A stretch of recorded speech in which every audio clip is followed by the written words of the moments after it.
ശബരിമല മകരവിളക്ക് മഹോത്സവവുമായി ബന്ധപ്പെട്ട് ഇടുക്കി ജില്ലയിൽ ഒരുക്കങ്ങൾ പൂർത്തിയായെന്ന് ജില്ലാ കളക്ടർ വി വിഘ്നേശ്വരി.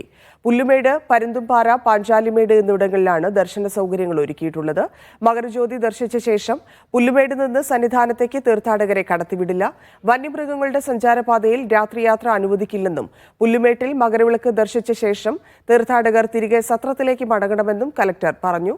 ശബരിമലയിൽ നിന്ന് പുല്ലുമേട്ടിലേക്ക് രാവിലെ 9 മുതൽ ഉച്ചയ്ക്ക് 2 വരെ യാത്ര ചെയ്യാം. മകരജ്യോതി കണ്ട ശേഷം സന്നിധാനത്തേക്ക് പോകാൻ ശ്രമിക്കുന്നവരെ തടയാൻ പോലീസും വനവകുപ്പും പ്രത്യേക തയ്യാറെടുപ്പുകൾ നടത്തിയിട്ടുണ്ട്. സുരക്ഷയെ മുൻനിർത്തിയാണ് കരുതൽ നടപടിയെന്നും എല്ലാ തീർത്ഥാടകരും സഹകരിക്കണമെന്നും കലക്ടർ അറിയിച്ചു. നമ്മുടെ ജില്ലയിൽ 3 വ്യൂ പോയിന്റ്സ് ആണ് ഉള്ളത്. പുല്ലുമേട്, പരുന്തുംപാറ, പാഞ്ചാലിമേട്. നമുക്ക് അവിടേക്കുള്ള എല്ലാ ക്രമീകരണവും ചെയ്തിട്ടുണ്ട്. അതുകൊണ്ട് വിലയിരുത്താൻ വേണ്ടി നമ്മുടെ സ്ഥലം എല്ലാവരും കൂടി സന്ദർശിച്ചിട്ട് ഒരിക്കൽ കൂടി വിലയിരുത്താനാണ് ഇവിടെ നമ്മൾ കൂടിയിരിക്കുന്നത്. നമുക്ക് ആദ്യമുള്ളത് സുരക്ഷാ ക്രമീകരണങ്ങളാണ്. സുരക്ഷയ്ക്ക് വേണ്ടി നമ്മൾ അവിടെ ബാരിക്കേഡ് സ്ഥാപിച്ചിട്ടുണ്ട്.